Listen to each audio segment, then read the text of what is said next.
नमस्कार। खास कार्यक्रम देश देशांतर में आपका स्वागत है। मैं हूं आरफा खानम शेरवानी। आज से 40 साल पहले दुनिया के सबसे बड़े लोकतंत्र में अंधेरा छा गया था। राजनीतिक विरोधियों को जेलों में भर दिया गया था। तमाम नागरिक अधिकार छीन लिए गए थे। प्रेस की भी आवाज़ खामोश कर दी गई थी। ये दौर लगभग 2 साल तक चला, जिसे हम इमरजेंसी या आपातकाल कहते हैं। क्या थी वो वजहें जिससे एक नेता के लिए एक पूरे देश को अपने घुटनों पर ला देना आसान हुआ? क्या सबक सीखे हमने इस दौर से, और साथ ही किस तरह से एक मजबूत लोकतंत्र के लिए भी निरंकुशता यानी डिक्टेटरशिप के खतरे लगातार क्यों बने रहते हैं अगर सत्ता एक व्यक्ति या कुछ व्यक्तियों के हाथ में सीमित कर दी जाए? साथ ही हम चर्चा इस बात पर भी करेंगे कि क्यों भारत के लिए ये बहुत महत्वपूर्ण है कि वो अपने लोकतांत्रिक संस्थानों को पुख्ता करे, यानी कि डेमोक्रेटिक इंस्टीट्यूशंस को पुख्ता करना क्यों ज़रूरी है। इसके अलावा कि चुनाव जो हैं वो साफ़ सुथरे होते हैं, बेहतर तरीके से होते हैं, 5 साल में हो जाते हैं, लेकिन इसके अलावा एक लोकतंत्र के मायने और क्या कुछ होते हैं, ये जानने समझने की कोशिश करेंगे अपने खास मेहमानों के ज़रिए। मेरे साथ जाने माने इतिहासकार मौजूद हैं, डॉक्टर राकेश बटब्याल जेएनयू से। दूसरे खास मेहमान जेएनयू से मौजूद हैं, प्रोफेसर हैं आदित्य मुखर्जी। नीलाभ मिश्रा हैं, एडिटर हैं हिंदी आउटलुक के। और साथ ही आनंद कुमार जी भी मौजूद हैं मेरे साथ, प्रोफेसर रह चुके हैं जेएनयू में, आम आदमी पार्टी से भी एसोसिएटेड रह चुके हैं और पुराने समाजवादी कहलाए जाते हैं। सभी मेहमानों का बहुत बहुत स्वागत है। सबसे पहले नीलाभ जी, अगर मैं आपके साथ शुरुआत करूं और उस दौर को याद करने की हम कोशिश करें, तो प्रेस के लिए खासकर जिस तरह के हालात बनाए गए, माना जाता है कि सबसे पहले जो है गला वो प्रेस का घोटा गया कि जो भी कुछ देश में हो रहा है वो किसी को पता ही ना चले। ये तो हुआ, पर साथ साथ कई चीज़ें हुई। प्रेस का गला तो घोटा गया और उसके साथ सारे विपक्षियों की गिरफ्तारी भी हुई, और गिरफ्तारियों की खबर लोगों तक न पहुंचे, इसके लिए प्रेस का गला घोटा गया। और दूसरे तरह की कोई जो एक माहौल देश में बना हुआ था, भ्रष्टाचार के खिलाफ, महंगाई से लोग त्रस्त थे और विरोध का स्वर बहुत मुखर था। मैं तो खास करके पटना में उस दौरान बड़ा हुआ, जो गढ़ था मूवमेंट का, जेपी मूवमेंट का और इंदिरा गांधी के प्रति, कांग्रेस शासन के प्रति विरोध का, तो वहाँ तो माहौल बड़ा राजनीतिक किस्म का माहौल था, चाहे स्कूल हो, कॉलेज हो, हर जगह हो। लेकिन तो पर अचानक से एक जैसे शांति आ गई, जैसे जिसको कहते हैं शांति आ गई। अचानक से लगा कि पता नहीं ये कहाँ विरोध गया। हालांकि विरोध फिर रहा, पटना में तो खास करके वो दिखता रहा, क्योंकि कई लोग अंडरग्राउंड भी हुए और वहाँ से कुछ तरह की चीज़ें चलती रहीं। पूरे देश में भी थोड़ी बहुत चीज़ें चलती रहीं। जनता को उसकी जानकारी इसलिए नहीं मिलती थी ज़्यादातर कि प्रेस पे पाबंदी थी। लेकिन फिर भी एक चीज़ मैं कहूँगा कि इतना भी निराशाजनक माहौल नहीं था। जैसे मान लीजिए उस समय सेमिनार का एक अंक आया था, पार्लियामेंट में रामधन मोहन दारिया वगैरह का भाषण हुआ था इमरजेंसी के खिलाफ, और उस सेमिनार के अंक को हम लोगों ने पटना में भी बहुत शिद्दत से और उसको तलाश करके और वो पढ़ा हमने, हाँ, लोगों ने पढ़ा, और वो खास करके छात्र समुदाय में। और फिर कई तरह के पैम्फलेट्स थे, पर्चे थे, बहुत सारी चीज़ें थीं। तो अंडरग्राउंड पब्लिकेशंस भी निकले इमरजेंसी के दौर में। और वो ये था कि एक तरफ पाबंदी, लेकिन जैसा कि बाद में अभी किसी ने लिखा भी है कि इंदिरा गांधी से पूछा कि भाई आप कैसे हार गई, तो कहा कि हमें फीडबैक नहीं मिला। तो खुद सत्ता को नुकसान ज़्यादा हुआ सूचना को रोकने से। जनता को सूचना को रोकने के, तुर्कमान गेट की घटना हुई थी दिल्ली में और हमें पटना में पता चल गया था तुरंत।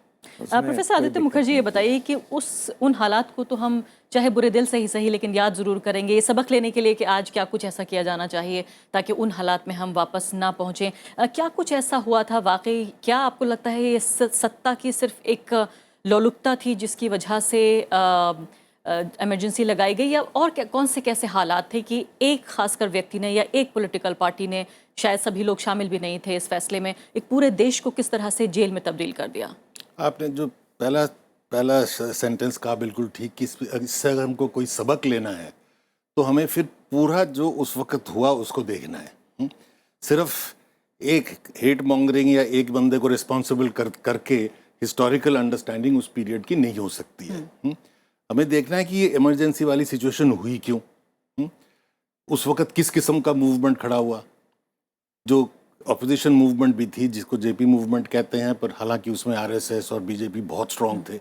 यानी एक तरफा बात नहीं थी, आप ये कह रहे हैं? मैं ये कह रहा हूं कि जो मूवमेंट ने जो डिमांड की और जो रास्ता चुना, उस रास्ते का ये हमको सबक लेना है इस इमरजेंसी की। ना इमरजेंसी होनी चाहिए, ना ही ऑपोजिशन इस किस्म की होनी चाहिए जो कि इमरजेंसी को इनवाइट करती है। जब आप ये कह दो कि एक इलेक्टेड प्राइम मिनिस्टर नहीं बन सकती प्राइम मिनिस्टर, आप ये कह दो कि पुलिस हो चाहे आर्मी हो, अब रिफ्यूज करे ऑर्डर, आप ये कहते हो कि हम घेर लेंगे आपके घर को कू की तरह कि आपको हम फंक्शन नहीं करने देंगे, तो you are adopting a methodology of opposition which calls for an emergency also. This is not to defend an emergency. मैं ये नहीं कह रहा कि इंदिरा गांधी को इमरजेंसी करनी चाहिए थी, मेरे ख्याल से तो उनको इलेक्शन बुलाना चाहिए था, जैसे कि जेपी को भी 6 महीने रुकना चाहिए था।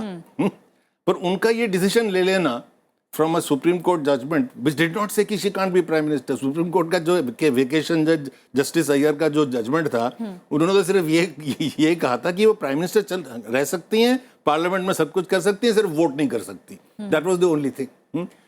And it was a stay saying that till the full bench can sit. वो वेकेशन जज थे, तो ऑपोजिशन रुक सकती थी कि भाई सुप्रीम कोर्ट की जजमेंट की वेट कर ले। ना उसके लिए वेट किया, ना इलेक्शन का वेट किया। उन्होंने भी कहा नहीं यही है and Indira Gandhi must go, in a sense a non democratic path. यानी दो तरफ से जिद थी एक। जी, ये मीन्स और एंड बड़ी बहुत इंपॉर्टेंट चीज है। यू कैन नॉट, अब जो ये गांधी जी की बात बिल्कुल पते की बात थी इसमें, और जेपी को नहीं भूलना चाहिए था क्योंकि वो गांधी जी से बहुत कुछ सीखे थे। ये जो अगर आप एक मीन्स ले लोगे ना, फिर बाद में ही नहीं कर सकते, कह सकते कि बदल गया। आप आरएसएस के कंधे पे मूवमेंट खड़ा कर दो और फिर कहो कि जी मैं तो लिबरल डेमोक्रेसी कर रहा था, मैं तो टोटल रेवोल्यूशन कर रहा था। यही जिन्ना साहब के साथ हुआ। मुस्लिम लीग को आपने मीन्स बना लिया और फिर जब पाकिस्तान बना कहते हैं मैं तो लिबरल डेमोक्रेसी चाहता हूँ। ये नहीं हो सकता है। बिल्कुल, certain means call for certain ends. जी, यानी आप ये कह रहे हैं कि अगर व्हीकल बनाया है, अगर सवारी बनाई है एक खास आइडियोलॉजी को, तो उससे आगे नहीं रहा जा सकता। प्रोफेसर बटब्याल, ये बताइए कि एक ज़माने में 1971 में जो इंदिरा गांधी दुर्गा कही गई, India is Indira and Indira is India, उतने स्ट्रेचर पे पहुंचने के बाद जो माना जाता है कि शायद ही भारत में एक दो ऐसे लोग हों, नेता हों, जो उस मेयार पे पहुंचे जहां सब उन्हें एक्सेप्ट करते थे, स्वीकार करते थे। ये 75 तक आते आते इतने बुरे हालात कैसे बन गए? 71 के आसपास एक यूफोरिया था, वॉर हुई है, बहुत सारी चीज़ें, लेकिन 71 के बाद आप देखें 72-73 महाराष्ट्र में बहुत बड़ा दुर्भिक्ष आया हुआ है, अकाल है, प्राइसेस। इसलिए महाराष्ट्र में सबसे बड़ा जो मिडिल क्लास एंटी इंदिरा एक मूवमेंट चली, एंटी गवर्नमेंट जो मूवमेंट आई है, मिडिल क्लास की मूवमेंट है महाराष्ट्र में, अर्बन एरियाज़ में, जहाँ सारे मधु दंडावते, प्रमिला दंडावते वगैरह सब निकली। 65-67 में बिहार का जो पूरा अकाल है, वो बिहार, उसका इफेक्ट दूर तक जा रहा है। वॉर के बाद का जो 71 जो वॉर है दिसंबर का, उसका जो इफेक्ट है, इकोनॉमिक इफेक्ट है, वो बाद में आता है। तो 4 करोड़ रेफ्यूजियों को आपने खिलाया है 2-3 साल, इंटरनेशनल कोई सपोर्ट नहीं है। इस तरह से एक ऐसी सिचुएशन है जिसका इकोनॉमिक इम्प्लीकेशंस जो है वो नीचे तक जा रहा है। इसलिए बड़ी इंटरेस्टिंग है, आप उस समय का जो वर्ग है, क्लास सिचुएशन देखिएगा इंडिया में, सबसे बड़ा जो अपोजिशन था स्टेट के खिलाफ, जो अमिताभ बच्चन की मूवीज़ में दिखता है, वो बहुत गरीब नहीं है, वो मिडिल क्लास है, लो मिडिल क्लास है। और जो एक बड़ा अपोजिशन है जो समाजवादियों का है, वो कस्बे और उस तरह के जो बड़े गांव, छोटे शहर, उस तरह से। तो ये जो अपोजिशन है कि एक अच्छी इकोनॉमी, बेरोजगारी की सिचुएशंस है। बाय 74 देयरफॉर एक ये जो करप्शन, सारी फिल्में आपको दिखाती है उस पीरियड की, करप्शन के खिलाफ अमिताभ बच्चन खुद लड़ रहा है, सिस्टम से लड़ते हैं। हाँ। मेरे ख्याल से जो सबक हमें लेनी चाहिए, और एक बहुत इंपॉर्टेंट है जिसको लोग मिस कर जा रहे हैं, इंदिरा गांधी का जो पूरा एफर्ट रहा उसमें, देखिए सबसे बड़ा एडवाइजर कौन रहे? सिद्धार्थ शंकर रे रहे। सिद्धार्थ शंकर रे 70 से लेकर 74 तक वो वहाँ नक्सलियों को मार रहे थे कलकत्ता में, स्टेट के साथ। वो स्टेट को लाना चाह रहे हैं डायरेक्ट इन टच विथ, बीच की मीडिएशन को उनको नहीं चाहिए। बीच में अपोजिशन होती है, बीच में प्रोटेस्ट होते हैं, बीच में मूवमेंट्स होती है, इन सबको दरकिनार करके अगर स्टेट को आप डायरेक्ट कॉन्टैक्ट में लाना चाहते हैं, वो इंदिरा गांधी के, आई थिंक उस फ्रेम में, उस पूरी सिचुएशन को संभालने के लिए मेरे ख्याल से इंदिरा गांधी ने ये रास्ता सोचा होगा। बिकॉज आई डोंट थिंक जो अभी जो रेवलेशंस आ रही हैं कि उनको पता भी नहीं थे सारे इम्प्लीकेशंस। अब देखिए 71 से लेकर 75 तक, मेरे ख्याल से 69 से 75 तक 50 एक्ट्स पास हुए हैं to help poor, to help society, various acts, from bank nationalisation से लेकर उसी दौरान गरीबी हटाओ मूवमेंट भी चल रहा था। हाँ। सारे एक्ट उस पीरियड में आए हैं। इसका मतलब कहीं पर जो अभी तक उतनी स्टडी हुई नहीं है, इंदिरा गांधी या कांग्रेस की जो उनकी छोटी सी पार्टी जो बनी है स्प्लिट के बाद, वो स्टेट को एकदम नीचे तक ले जाने की कोशिश कर रहे हैं। इसीलिए बहुत गरीब तबका जो है इमरजेंसी के खिलाफ कहीं नहीं खड़ा हुआ है, कहीं नहीं खड़ा हुआ है। इनफैक्ट कर्नाटक वगैरह में तो गरीब तो आया है उस पीरियड में, देवराज अरस वगैरह के, इसमें बड़ी इंटरेस्टिंग डायनामिक्स है। और इसीलिए उस पीरियड की हिस्ट्री थोड़ी मच मोर नुआंस हिस्ट्री है बनिस्बत की ये कि भाई ये दोषी है और ये प्रोफेसर आनंद कुमार से पूछते हैं उनकी क्या राय है इस बारे में। प्रोफेसर आनंद कुमार, आपने तीनों मेहमानों को यहाँ पर सुना, खासकर आदित्य मुखर्जी ये कह रहे हैं कि एक तरफा इसको पढ़ लेना शायद एक भूल होगी, कहीं ना कहीं डॉक्टर बटब्याल भी यही कह रहे हैं कि ऐसा नहीं है कि एक तरफा बात थी। प्रोफेसर मुखर्जी का ये कहना है कि एक तरफ अगर इंदिरा गांधी गलत थी तो दूसरी तरफ वो लोग जो मूवमेंट कर रहे थे वो भी कहीं ना कहीं एक्सट्रीम की तरफ आगे बढ़ रहे थे। दो एक्सट्रीम एक साथ मिले तो जाहिर है हमें ये दिन देखना पड़ा। देखिए, ये इतिहासकार हैं, इनको इतिहासकार ही रहना चाहिए। इन्होंने इंदिरा गांधी जी की प्रशंसा में उनकी मासूमियत का जिक्र किया। मैं इनको बहुत सम्मान की दृष्टि से देखता हूं, उनकी किताबें पढ़ने के लिए लोग कहता हूं, लेकिन इमरजेंसी के बारे में और इंदिरा गांधी के बारे में इनका मूल्यांकन बहुत भावुकता भरा है। और प्रकाश जी को तो जिन्ना जी के साथ जोड़ दिया। इससे ज़्यादा गैर ऐतिहासिक और भावुकता भरी और गलत बात कोई कर नहीं सकता है। आरएसएस के साथ जोड़ा था, जिन्ना के साथ नहीं। इतिहास के आपने कहा जिन्ना के बारे में कि जिन्ना ने भी ऐसे ही किया जैसे कि मीन्स और एंड्स की बात करी थी। जयप्रकाश नारायण को मैंने आरएसएस से जोड़ा था। जयप्रकाश नारायण ने कहा था अगर मैं फासिस्ट हूं, अगर आरएसएस फासिस्ट है तो मैं भी फासिस्ट हूं। ये उनका स्टेटमेंट है। मैंने उनको आरएसएस से जोड़ा है, मैंने उनको जिन्ना से नहीं जोड़ा। इंदिरा जी ने आरएसएस की मदद 1971-72 में ली थी। बांग्लादेश को बनाने में जो माहौल पैदा किया गया, उस समय इंदिरा जी को आरएसएस के लोगों ने 72 में खुल के वोट किया और दुर्गा और चंडी कहा और बहुत नजदीक हो गए थे। तो आरएसएस का पैमाना आपका अकेला बहुत पर्याप्त नहीं है। इंदिरा जी ने 71-72 में पूरे देश की सत्ता पर कब्जा किया, चुनाव जीती और उसके बाद वो कार्यक्रमों को लागू नहीं कर पाई और इसके समानांतर चारों तरफ से पार्टी में चापलूसों की जय जय होने लगी। वो खुद असलियत से कट गई और लगाम उन्होंने अपने बेटे के हाथ में। नतीजा क्या हुआ? बचकानी हरकतें। और जयप्रकाश जी के ऊपर भरोसा न करके उन्होंने सिद्धार्थ शंकर रे और संजय गांधी पर और आर.के. धवन पर भरोसा किया। और जयप्रकाश जी तो एक बिखर रहे मूवमेंट के उस समय नेता थे, हम लोग उसके कार्यकर्ता थे। हमें मालूम है कि बिहार आंदोलन के इंदिरा जी के सुझाव पर चुनाव की तैयारी शुरू हो गई थी। इस पर हमारे जैसे लोगों को जयप्रकाश जी ने अनुमति दी कि जाओ अपनी पढ़ाई पूरी करो। लेकिन उस समय का जो माहौल था उसमें गलत आधार पर एक अफवाह फैला करके अराजकता और फासिज्म का आरोप लगा करके जयप्रकाश जी से लेकर के नागार्जुन जैसे कवियों तक को बंद कर दिया गया। 1 लाख से ज्यादा लोग बंद किए गए। नहीं प्रोफेसर आनंद कुमार, यहाँ बात ये हो रही है, नक्सलवादी सबको मिला के कहा गया कि ये गलत कर रहे थे। नहीं, यहाँ पर बात ये हो रही है यहाँ पर कि हम दो तरफ से देखने की कोशिश करें। जो नजरिया है वो ये है कि एक विलेन है और दूसरे लोग तमाम फरिश्ते थे। क्या इसको इस तरह से देखा जा सकता है कि सिर्फ और सिर्फ योद्धा थे जो लोग मूवमेंट कर रहे थे? राजनीति स्याह सफेद से चलती है, लेकिन जिसके हाथ में सत्ता होती है और वो जैसी सत्ता, लोकसभा में पूर्ण बहुमत, तमिलनाडु और गुजरात को छोड़ के हर राज्य सरकार आपके साथ, देश का गरीब आपके साथ, वामपंथी आपके साथ, फिर भी आप फिसल गई। आप कुछ कर नहीं पाई, कोई टिकाऊ काम नहीं कर पाई।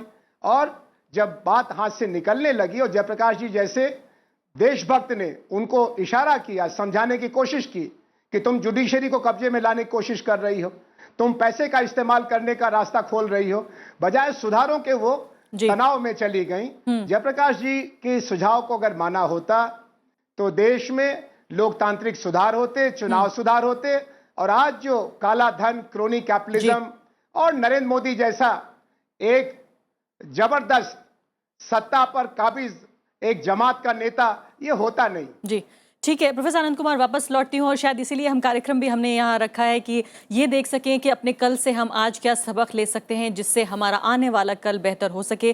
प्रोफेसर मुखर्जी, मैं चाहूँगी पहले आप उनकी बात का जवाब दें और फिर मैं चर्चा को आगे बढ़ाऊँ। देखिए, मैं इनसे पूरी तरह सहमत हूँ कि ये जो नतीजा नरेंद्र मोदी का आज हम देख रहे हैं, पर उसकी लिंकेज भी थोड़ा जोड़ना चाहिए। आरएसएस को क्रेडिबिलिटी पहली बारी आज़ादी के बाद इस समय में मिली थी, जबकि आरएसएस के साथ हाथ मिला के बड़े से बड़े लीडर ने कहा कि, जब मैंने आपको जयप्रकाश को भी कोट किया, वो कहते हैं कि अगर ये वो फासिस्ट है तो मैं भी फासिस्ट हूँ। तो इनको क्रेडिबिलिटी, पॉलिटिकल क्रेडिबिलिटी मिली, जिसका नतीजा हम आज भोग रहे हैं। एक तो बात ये है, पर एट नो पॉइंट किसी वक्त मैं ये नहीं कह रहा हूँ कि जो इंदिरा गांधी ने किया उस वक्त वो ठीक था, ये मेरा पॉइंट कभी भी नहीं था। या जो जुडिशरी को जो दबाना, प्रेस को जो दबाना, ये बिल्कुल गलत था। मैं कह रहा हूँ कि ये सिचुएशन, इससे हमको सबक ये लेनी चाहिए, दो सबक लेनी चाहिए। एक तो कि थोड़ा सा, जो कि मेरे ख्याल आडवाणी ने भी कहा कि बेंड करने को था, वो पहले ही लेट गए। तो इमरजेंसी से हमें ये भी सीखना चाहिए कि अब फिर से ऐसा सिचुएशन आता है तो हमारे पास ये भी गया है कि जेलों से खत लिखे गए कि माफ कर दें इंदिरा गांधी। कुछ लोगों ने खत भी लिखे हैं। देवरस ने ये कहा कि मेरे से साथ लीजिए, और पंचजन्य में दिसंबर में इमरजेंसी जून को लगती है, पंचजन्य में ये छपता है कि जो नए युवा नेता निकले हैं संजय गांधी, ये तो बहुत एनकरेजिंग चीज है भारतवर्ष के लिए। तो ये तो वो तो बात। मिश्रा जी, इसके अलावा एल के आडवाणी का जिक्र हुआ है, बहुत महत्वपूर्ण बात है कि इमरजेंसी के 40 साल होने से ठीक पहले उन्होंने एक अहम इंटरव्यू में ये बात कही है कि वो कॉन्फिडेंट नहीं है, उन्हें ये विश्वास नहीं है कि वाकई इमरजेंसी दोबारा नहीं हो सकती। यानी वो ये कह रहे हैं कि अभी हमारा लोकतंत्र काफ़ी परिपक्व है, सारी चीज़ें ठीक ठाक चल रही हैं, लेकिन उतना परफेक्ट नहीं है कि हम इससे इनकार कर सकें कि आपातकाल जैसे हालात फिर नहीं बनेंगे। ऐसा क्यों कह रहे हैं? देखिए, आडवाणी जी के कहने के पीछे कई तरह के नेतार्थ लोगों ने देखे हैं, और एक नेतार्थ तो मान लीजिए वो राजनीतिक भी देखा गया कि भाजपा के अंदर जो उनकी हैसियत है और जैसे उनको दरकिनार किया गया, उसका शायद यह उसकी प्रतिक्रिया हो। हालांकि बाद में वो पलटे और उन्होंने कहा कि नहीं, वो कांग्रेस से खतरा है। लेकिन ये सभी जानते हैं कि कांग्रेस तो अभी जिस हालत में है उसमें सत्ता में न सिर्फ सत्ता में नहीं है, कितनी कमजोर हालत, बल्कि इतनी कमज़ोर हालत में है कि अभी उससे कल्पना भी करना कि इमरजेंसी का कोई खतरा हो सकता है आज की तारीख में, मुझे लगता है ये बेमानी है। लेकिन मैं अगर दूसरे संदर्भ में देखें तो इमरजेंसी के खतरे कम नहीं हुए हैं, और इस संदर्भ में मैं उस बहस में, राजनीतिक बहस में अभी नहीं जाऊंगा। लेकिन इमरजेंसी की प्रक्रिया आप देश में बहुत जेपी आंदोलन के पहले से चल रही थी। वो प्रक्रिया जो चल रही थी इमरजेंसी की, वो प्रक्रिया थी, आप नोटिस करेंगी कि 69 के बाद से, 69 में कांग्रेस विभाजन हुआ, उस समय इंदिरा गांधी के पास एक चुनौती थी कि वो अपनी पार्टी का निर्माण कर सकती थी अपनी विचारधारा के अनुरूप। उन्होंने एक वामपंथी झुकाव दिखाया, लेकिन पार्टी का और संगठन का निर्माण करने के बजाय, काडर का निर्माण करने के बजाय, जैसा आपने कहा, उन्होंने राज्य को सीधा उतारा। मतलब राज्य की एक सर्वशक्तिमान सत्ता, और यह राज्य का आइडेंटिफिकेशन उसके बाद सरकार से हुआ, और सरकार का आइडेंटिफिकेशन पार्टी से हुआ, और व्यक्ति से भी हुआ, संस्थाओं से नहीं हुआ। राज्य की संस्थाओं में सरकार महज एक संस्था है, राज्य की संस्थाओं में संसद है, राज्य की भारतीय राज्य की संस्थाओं में उसकी संघीयता है, जिसमें देश के विभिन्न हिस्सों की सरकारें हैं, अलग अलग प्रांतों की सरकारें हैं, उसमें न्यायपालिका है, उसमें कार्यपालिका है, और इनके जो प्रोसीडियर्स हैं, इनकी जो प्रक्रियाएं हैं, जो संविधान सम्मत प्रक्रियाएं थीं, वो जेपी आंदोलन के पहले से नष्ट होनी शुरू हो गई। यानी जिसका फायदा क्या, जो इसकी एक तार्किक परिणति, जेपी आंदोलन न हुआ होता, कोई और आंदोलन हुआ रहता। हाँ, मान लीजिए उस समय वामपंथी बहुत मजबूत होते, कोई मजदूर आंदोलन हुआ होता, एक समय तो लग रहा था कि रेल हड़ताल के बाद इमरजेंसी आ जाएगी। देखें तो उन्होंने ट्रेड यूनियन से रेल हड़ताल, जब से सारे ट्रेड यूनियन आए थे, लग रहा था कि इमरजेंसी आ जाएगी। उसमें जो प्रक्रियाएं चली, लोगों को बातचीत के लिए बुलाया गया और निकलते वक्त गिरफ्तार कर लिया गया। तो एक गैर लोकतांत्रिकता देश में प्रतिष्ठापित हो रही थी, और सुपर हीरो का एक कल्ट बन रहा था, जो शोले जैसी फिल्मों से लेकर के अमिताभ बच्चन की फिल्मों तक। तो सुपर हीरो यहाँ ऑपोजिशन से नहीं निकल रहा था, सुपर हीरो सत्ता से निकल रहा था। डॉक्टर भट्टबयाल, बहुत महत्वपूर्ण बात यह है, हालांकि टेलीविजन के जो कार्यक्रम हैं उनकी अपनी लिमिटेशंस होती हैं। संस्थाओं को हमको देखना होगा कि संस्थाओं की हालत क्या है। जिस तरह की पुकार है, एक मजबूत नेता जो पूरे देश को एक सूत्र में बांध सके, एक ऐसा नेता जो कि एक मजबूत देश बना सके, एक सुपर पावर बन सके, ये जो पुकार है लगातार, चाहे मिडिल क्लास की ही सही, लेकिन सबसे तेज आवाज मिडिल क्लास की ही सुनाई दे रही है फिलहाल। क्या आपको लगता है इनमें ही कहीं ना कहीं निरंकुशता के खतरे, जो हमारे कार्यक्रम का टाइटल भी है, वो आप देख रहे हैं इन पुकारों में? एक व्यक्ति में सारी पावर का होना या कुछ व्यक्तियों में सारी पावर का सिमट जाना? देखिए, आपने बहुत बढ़िया कहा है। एक फिलोसोफर हुआ करते थे अडोर्नो, जो फासिज्म से निकल के आए थे हिटलर के वहाँ से। उन्होंने कहा था कि फासिज्म अगर आएगा तो डेमोक्रेसी के जरिए ही आएगा। तो उनका तो एक बहुत स्ट्रांग पोजीशन है। लेकिन डेमोक्रेसी के डिलेमा हैं। डेमोक्रेसी जिस तरह से फंक्शन करती है उसमें इस तरह की प्रॉब्लम्स, डिलेमास हमको समझने पड़ेंगे। जैसे प्रोफेसर आदित्य मुखर्जी ने कहा कि दो तरह की बातें हैं। एक तो जो रूल कर रहे हैं उनके एटीट्यूड टुवर्ड्स डेमोक्रेसी क्या है, और जो प्रोटेस्ट करेंगे या जो रूल के खिलाफ उनके एटीट्यूड्स क्या हैं। आज हमारे जो आपका मुद्दा, अहम मुद्दा है, आज हमारे समाज में एटीट्यूड्स क्या है टुवर्ड्स डेमोक्रेसी। और जो 69, उसके पहले से ही इनफैक्ट 62 चाइनीज वॉर के समय जिस तरह कम्युनिस्टों को धरपकड़ की गई, और खुद लाल बहादुर शास्त्री जो होम मिनिस्टर रहे उस पीरियड में, उन्होंने जिस तरह कम्युनिस्टों की पिटाई की और जेल में डाला, उस पीरियड से आप देखिए इमरजेंसी के लॉज अभी भी चल रहे थे। वो जो 71 की इमरजेंसी जारी थी। तो इस तरह से हमारी जो एटीट्यूड्स टुवर्ड्स सोसाइटी है उसमें ज़्यादा वो तब्दीली नहीं आई थी डेमोक्रेसी के बारे में। और सबसे मज़ेदार बात यह है कि संस्थाएं जो हैं वो सिमट के, अब जहाँ जहाँ देखिए इमरजेंसी मूवमेंट और प्रोटेस्ट मूवमेंट पावरफुल रही हैं, बिहार, यूपी, राजस्थान, वहाँ की सारी इंस्टीट्यूशंस ख़त्म हो गई हैं, यूनिवर्सिटीज़ कोलैप्स कर गए हैं, कुछ नहीं बचा रहा। तो इस तरह से आज जो हमारे सामने खतरा है, खतरा हम ज़्यादा एक्सट्रीम ले जाके अगर बात करें, वो है कि जो समाज में जो वर्ग है उसमें काफ़ी इमरजेंसी आज़ादी के 27 साल बाद आई हैं, और आज हम बात कर रहे हैं 40 साल बाद। इस 40 साल में बहुत सारी तब्दीलियां आ गई हैं। आज जो सुपर हीरो का कल्ट है उसका जो नेतृत्व कर रहा है वो एक बहुत बड़ा बिजनेस वर्क कर रहा है। 75 में वो बिजनेस वर्क था नहीं था ये। तो आज अगर स्टेट अगर उस तरह से इमरजेंसी लेके आई तो ये पूरा बिजनेस वर्क जो है वो साथ स्टेट के साथ आएगा। स्टेट ने अपने आप को आइडेंटिफाई कर लिया। इंदिरा गांधी ने अपने आप को टाटा और बिरला के साथ आइडेंटिफाई नहीं किया था, वो खुद ही पावरफुल थी। जी हाँ, प्रोफेसर आनंद कुमार, ये बताइए कि जिस तरह के नारे हमें सुनने में आ रहे हैं पिछले 1 साल से ज्यादा, हर हर मोदी, घर घर मोदी, 5 साल केजरीवाल, नीतीश कुमार, फिर एक बार, यानी एक व्यक्ति पर जो केंद्रित राजनीति हो रही है, बजाय इसके कि पूरी पार्टी पर हो, पार्टी की नीतियों पर हो, खास वर्गों को टारगेट करके नीतियां बनाई जा रही हो, या उन वर्गों की राजनीति जो पिछले दिनों देखने को मिली हमें पिछले 3-4 दशकों में, वो सब गायब होकर कहीं ना कहीं व्यक्ति केंद्रित हो रही है। क्या इसको भी हम ये कहेंगे कि कहीं ना कहीं इमरजेंसी, ऐसे हालात ना सही तो उस तरफ बढ़ते हुए संकेत जरूर हैं? देखिए, लोकतंत्र में ये जरूरी है कि संस्थाओं का निर्माण हो, और राष्ट्र निर्माण का रास्ता संस्थाओं के निर्माण के जरिए बने। व्यक्तियों के जरिए राष्ट्र निर्माण का सपना सामंती रहा है और उसने अधिनायकों को जन्म दिया है। आज देश के लोकतंत्र में इतने दोष आ गए हैं कि हम चाह करके भी उसकी वकालत नहीं कर पाते, क्योंकि संसद और विधानसभा के चुनाव में बहुत प्रदूषण हो गया है। नतीजा क्या है कि आज हमारी संस्थाएं प्रदूषित दिखती हैं। गरीब से लेकर मध्यम वर्ग तक को व्यक्तिवादी नारे आकर्षित करते हैं, लेकिन सबसे पहले जनतंत्र मरता है पार्टियों के अंदर। आज भारत की जो सबसे बड़ी लोकतांत्रिक और सरकारी पार्टी है, वहां लोकतंत्र खत्म हो चुका है जी। और सदन में भी, विधानसभा, लोकसभा, और उसकी नकल सब कर रहे हैं। ये जो यूपीए नाम की चीज थी, इसने भी ढेर सारे बौने किस्म के तानाशाहों की मदद से सरकार 10 साल चलाई है। तो इसमें कांग्रेस का कोई परहेज नहीं है। कांग्रेस को तो इस बात का शौक है कि वो अपने अलावा किसी और को बढ़ने न दे और अपने अंदर लोकतंत्र को मरने दे। आज कांग्रेस पूरी तरह से व्यक्तिवाद पर पल रही पार्टी है, जिसमें श्री राहुल गांधी से कहानी शुरू वहीं खत्म।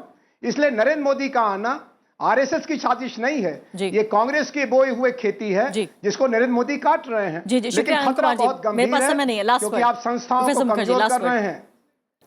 लास्ट वर्ड यही है कि अगर हमको डेमोक्रेसी को बचाना है तो उसके लिए जो डिक्टेटोरियल टेंडेंसीज हैं उसको रेजिस्ट करना है। Resistance in various institutions, media में रेजिस्टेंस जो कि घट गया है।